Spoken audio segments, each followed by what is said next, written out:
What's going on, everybody? Welcome back to the channel. This is Nerd Level Rising. My name is Jake, and this is maybe my last New Year, start of the year content video. I don't know. If I come up with another idea, maybe I'll have another one soon. But this is the last one that I kind of had premeditated, at least. And this is 5 predictions for how some of my reading is going to go here this year. And well, let's just jump in because I think it's kind of self-explanatory, right? So number 1 is that One Piece will cement itself as one of my favorite series of all time. I have really enjoyed my time in One Piece. I started it, I don't know, mid to late 2022? No, 2023. And I very slowly went through the East Blue stuff. And, I was like, I like this. This is fun, but, certainly not even scratching the favorites list by any means. And then here in 2024, I read all of Arabasta, I read all of Skypiea, I read all, most of Water 7. I finished it a little bit here at the start of this year, and I am pretty darn bought in now, right? I'm like, okay, this is incredible. I absolutely love everything about this story and where it seems like it could be headed. I love these characters. They have so much more depth than they seem to initially, and I love everything that Oda is doing as the creator of this world and of the story, and every saga that I get through, it becomes more and more clear that he is a master of foreshadowing, of character backstory, and making you really, really care about characters, of dealing with really complex emotional turmoil and just emotional states, right? And really understanding how humans might respond to a certain thing happening or certain developments in their life. And then in this Water 7, in the most recent saga that I read, the other little layer of his skill as a creator was really that plot was so tight. Like I can't, it's crazy. I can't describe how just amazed I was. I'm reading, I mean, the whole Water 7 saga is what, 150 chapters, something, somewhere, I don't know, somewhere in there, right? So it's a lot, right? It's pretty long. It's not very long compared to some of the later sagas that come up, but it's, it's just in its own right. There's a lot there, but nothing is wasted. There's really, it's all there for a very specific reason. And some of it is immediately apparent. Some of it's not. Some of it you don't realize was important until you come back, towards the end of the saga or the end of the arc. And then you're like, oh, wow, that's calling back this thing, or that has so much more emotional weight to it now. Or, there's so much. There's so much. And I've come to really, really love that story. And from everything that I heard, it just keeps getting better. And so if it continues the trajectory that it's on, I think it's going to become one of my favorite series of all time. And I still have not done that video ranking my favorite series, but it'll probably come in 2025. I would think, right? It's inevitable to have to do that list at some point. So that's prediction number 1. One Piece will cement itself as an all-time favorite.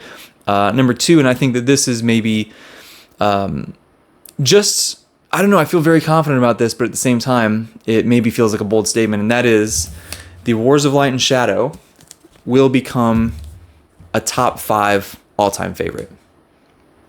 I'm just going to say it, right? I'm very early on. I am, a third-ish of the way through book 1 in the series. I've read the prequel novella. I read a standalone by Janie Wirtz, and now I am a third or so into book 1 of this 11-book massive Wars of Light and Shadow series. And the reason I'm so confident in this becoming like really, really high on my favorites list is the 2 stories that I've read from her so far were so unbelievably satisfying. There was so much depth of character and magic and history and lore, and the combat was so interesting. Like, even in this, the combat scenes that we've gotten, the action scenes maybe is a better word, that we've gotten, like, it's different from a lot of the other stuff that I've read, right? It's not a Sanderson action scene. It's not an Erickson action scene. It's not a John Gwynn action scene. Like, it's very different, and it feels very unique. And maybe that's just me, not being exposed to some other stories. But at least from what I have read, it feels very unique. I really like where it's going with the magic, and there's the different factions that are at play, and Janie has done such a fantastic job early in the story of establishing who these characters are, what are their motivations, what's the depth that's going on with them psychologically. And I can see some of myself in all of these characters, right? There are two main ones here especially. And I'm really appreciating the slow burn at the start of this. And it's hard to describe. You know how sometimes you just like, you pick up a series for the first time and you just kind of know, right? Or even you hear a summary or a blurb and you see the author's name and you see the book cover and you just buy the whole series because you just know you're going to love it, right? I think a lot of us can relate to that. This is one of those for me, right? I just know, and a lot of the people whose opinion that I not only respect but seem to also align with their tastes quite often, they all really, really love this story. Me getting to speak to Janie before on the channel and getting to talk to her, here and there as well. Like, I have absolutely zero doubt that she's going to stick the landing and have it be this super satisfying experience. Like this. Oh man, I can't. I almost am speechless on how to even. I don't know how to describe the faith I have in this becoming something that is so incredibly and truly, genuinely special to me, and I'm so excited to finally be reading it. Right? It's so great. So that's prediction number 2. Words of Light and Shadow will become a top 5 all-time favorite, maybe higher than that. Who knows, dude? Who knows? We'll see. But like that kind of feels conservative from where I'm sitting here right now, but maybe I'm getting ahead of myself. So who knows? We will find out. Prediction number 3. I will understand the Book of the New Sun better than most first-time readers. Okay? That's not as much of a flex as it sounds like. This is not an arrogant thing. This is not I'm so smart and so good at literary analysis thing. This is purely because I'm going to be reading this alongside some other people who are way smarter and way more well-read than me, who are going to help me with this, right? That's the whole thing. This is something, it's a book series that I've wanted to read for a long time. I've had the whole series here on my shelf for years now, and it's just been staring at me and intimidating me, right? It's kind of giving me the mean mug a little bit, and I haven't been able to get myself to pick it up because I'm a little scared. I'm not going to lie. It's one of those things that, you just constantly hear how difficult it is. And part of what helps me not be quite so worried about that is you hear that about Malazan. And I think that's been overstated in how difficult Malazan is. It's not easy, but it's not, it's just books at the end of the day. I've heard the same thing about the Wars of Light and Shadow. And so far, this has been very easy to follow. Like, yes, you do have to pay attention, but it's not confusing in any way, right? So I'm hoping that holds true for this as well, at least that it's not as difficult as a lot of the hype makes it sound like. But, I am going to be a part of a wonderful little reading group here of people who have either, I want to say John hasn't read the series yet at all, John from Talking Story, but then some of the other people that are involved have read this. I know Philip's going to be part of it, and he's read the series pretty recently, like last year. I think there's a few other people that are going to be involved that I know have read the story at least once, so forgive me for not remembering everybody's name. But those are the two that I know for sure because I talked to Philip about it and then I talked to John about it, and then that's all I know 100% for sure. So I don't want to leave anybody out. I'm sorry, I feel bad, but everybody who's involved, so that I hear, should be able to help me with this, help me understand what's going on, help me get more of the depth out of this that I really want. And I'm very excited for that because a lot of the people that, again, sort of like the Wars of Light and Shadow, a lot of the people who I really respect their opinion and really tend to align with their tastes, a lot of them really liked it and they got a lot out of it, right? Even if they didn't fully understand everything the first time through. So I'm hoping, fingers crossed, I'm hoping that that support group, that support network will help me through, and I'll understand, hopefully more than I would have otherwise, certainly. So that's prediction number 3. Number 4 is, we'll see if people get upset with me, I will actually enjoy the Lord of the Rings books this time. So I have read this once before. This was probably 2012, 2013 when I read it. I had not read very much adult fantasy at that point. And, I was coming off of, I grew up with the movies, right? I've seen them so many times. And so I came back to read this, and again, I had not read hardly any adult, I don't even know if I had read any adult fantasy. I think, I'd read a lot of, just grow up reading, I just made a video about the stuff that I was growing up reading, right? And I was coming off of like my whatever, 5th consecutive Harry Potter read or whatever it was.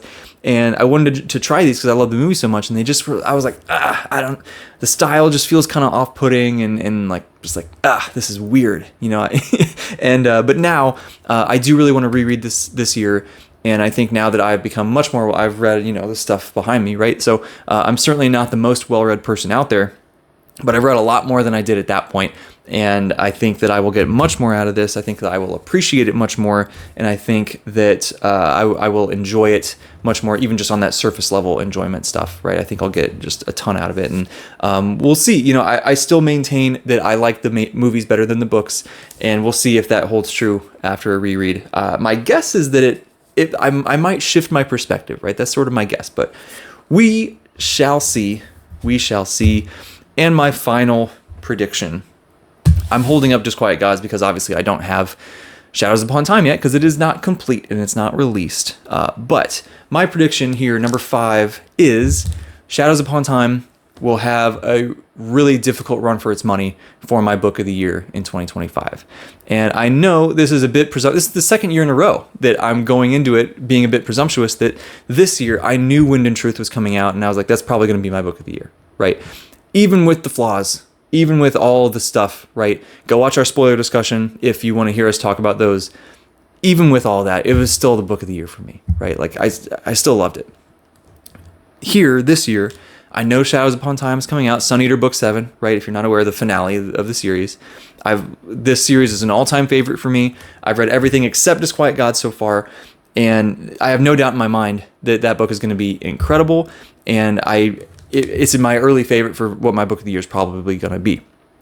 Now, there's some other heavy hitters. There's some other stuff that I'm like, wow, I really think it's not going to be clean cut, right? It really will not. So I think this one might give it a run for its money. A lot of people, this has become their favorite of the series. Now, I have not read this yet. I'm going to try to read it in February. That's my goal. But, you know, this might supplant it, right? Maybe another book from the same series might do it. It might be a Wars of Light and Shadow book, right? The plan is to get through like 6 of those this year. And so that's 6 opportunities for one of those books to just be unbelievably great. And like I said, the first third of book 1 is already like that. So we'll see if one of those can kind of come up there and take the crown. I do really want to read the Empire of the Vampire books this year. That I know that's a little bit of a different, tonal shift from a couple of these other ones, but man, that everything that I hear about that trilogy is right up my alley, man. And I think I'm really, really going to dig it. So maybe one of those shows up, or maybe the next Bound in the Broken book of Empires and Dust, maybe that does it, right? Of War and Ruin was one of my favorite books, if not my favorite book from, what year would that have been? 2023, I think. 2023. So like if book 4 continues the trend that series has gone on, where every book is just leaps and bounds better than the previous one, in my opinion, then maybe that takes it, right? So I don't know. I think, I came into the year looking ahead at what's coming out next year. And the moment I heard Sun Eater 7's coming out, I'm like, oh, that's gotta be it, right? But as I sit here and think about it more, probably not going to be that easy. We got some other contenders here that might just take the crown. So those are my 5 predictions for 2025 book stuff. And I would love to hear from you guys, right? Do you have any predictions for how your year might go? Maybe it's kind of similar ideas of what might be a new favorite or what, whatever like I did, but maybe it's completely different stuff. I would love to hear it. Come talk to me in the comments. I always love that. If you like the video, give it that thumbs up, like button. If you have not subscribed, consider hitting that subscribe button. I love seeing that number go up. That's always fun. And let's keep building the community, man. This has just been such an amazing ride here in these last, 5 months since I started doing this. And I just can't wait to see what this year holds, man. I think, a lot of great buddy reads, a lot of awesome read-alongs, just everything coming this year. And I'm stoked for it, man. So, and a big part of that, beyond just reading with other creators and stuff, is to talk to all you guys in the comments. So, okay. Talk to me down there. See you next time.